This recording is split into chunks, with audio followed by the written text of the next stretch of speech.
All right, so we're going to be talking about the Jasmine Revolution.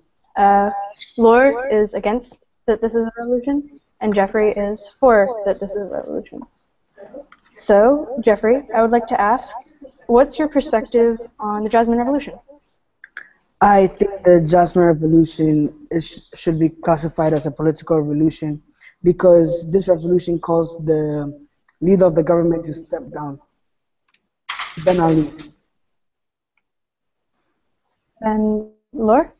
I believe that this is not a political revolution because I believe that it was just youth not obeying the laws and orders and just misbehaving. Okay. So, Jeffrey, how have you come to believe that this is a political revolution?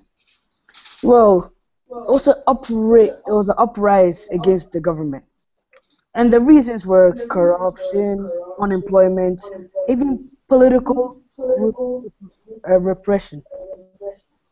The handling of the situation was abuse of police, so it had a lot to do with the government, and that's why it makes it a political revolution. Okay. And Lore, how have you come to believe that this isn't a political revolution? I've come to believe this because Ben Ali, in the past, he'd made Tunisia's economy thrive. There was lots of money coming in, even though they didn't have a natural resource that they could rely on. And so he basically was asking for a reward that he wasn't getting from his people. And I believe also because Ben Ali gave free education for everyone until the age of 16, lots of students had gone to university and therefore after university were unemployed. But I think that this is due to laziness actually and not willing to find enough jobs or not setting up these jobs for themselves. So, Jeffrey, what do you think was the last action that led to this change, and what caused the revolution? The last action. Do you mean the last action that took place when the revolution took place, or do you mean like the action which caused the revolution? What's the action that started the revolution, that really got it into the media?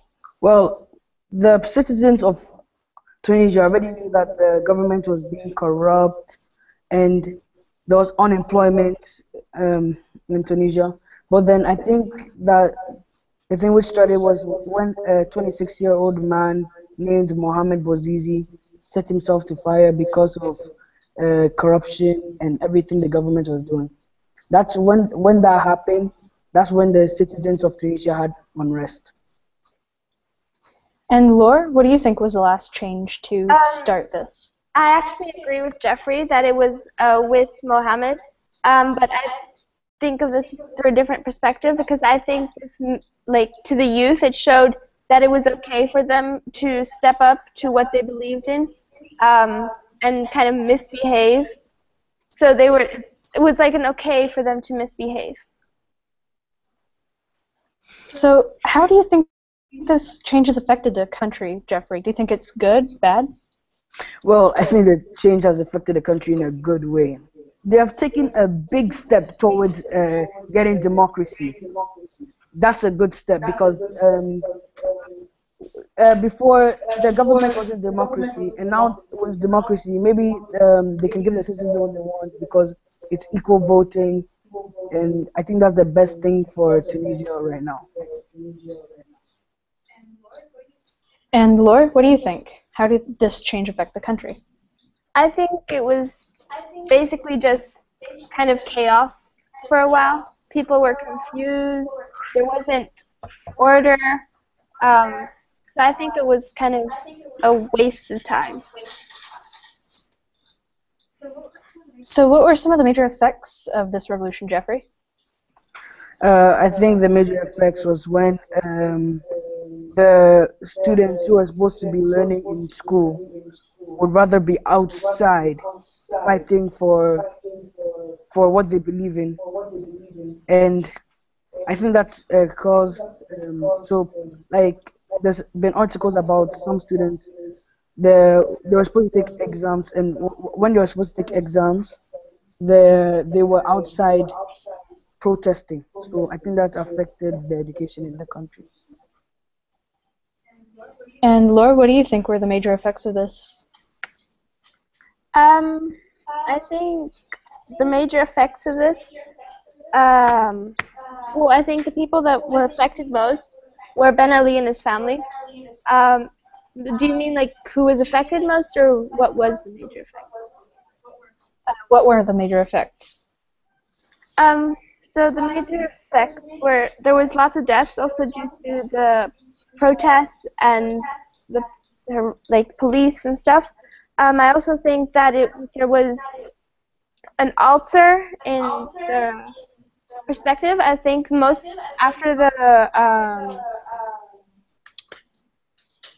um, protest, sorry, um, lots of people looked at the situation in a different way. Um, so there was also Ben Ali sent down. Yeah. And you said that you believe that Ben Ali and his family were affected most. Why?